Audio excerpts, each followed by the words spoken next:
Hi, I'm Brynn from 9 Stories High, and today we'll do part 1 of a tutorial on making these beautiful Kanzashi flowers. These are a Japanese fabric folding technique, and they were originally meant to be hair ornaments, but they can be used for hair bows or home decor or brooches or whatever you think that you can find a use for them. So let's get started.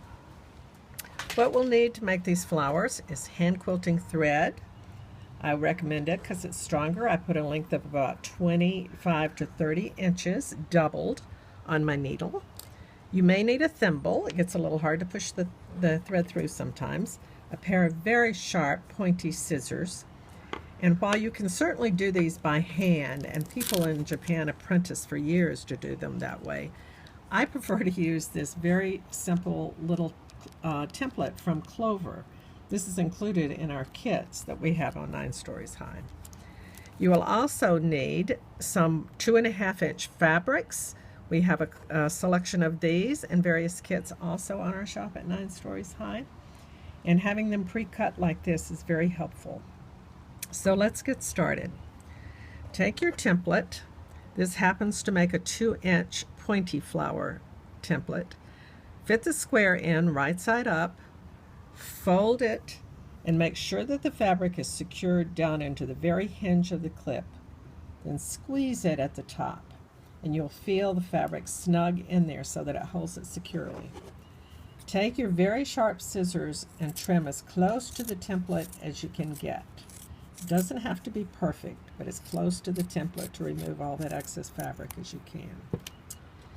Then take your needle, and if you look very, very closely in good light, you can see that there are numbers on the template. Start with number 1, go in from the top, and if you turn it over, you can see that your thread is crossing through these little slots in the back. So you will go up at your number 2 and down at number 3. And then across again to number 4, and again these are very clearly printed on the template. When you have good light you can see them. So you will only cross your thread from side to side in the back. Continue along that line until you get to number 12, which will exit up here. And I have one already done, and you can see that we have sewn all the way around. The threads have gone down into the holes here. We take the template off by unlatching the top. You fold the fabric into a triangle, and you pull on the end with your needle, and it has made a nice little petal for a flower. These flowers that I'm doing are 6 petal. You can do 5 petal or more, however you choose to have them look when you're done. We'll continue making these petals, and I'll show you how to finish it up on tutorial number 2.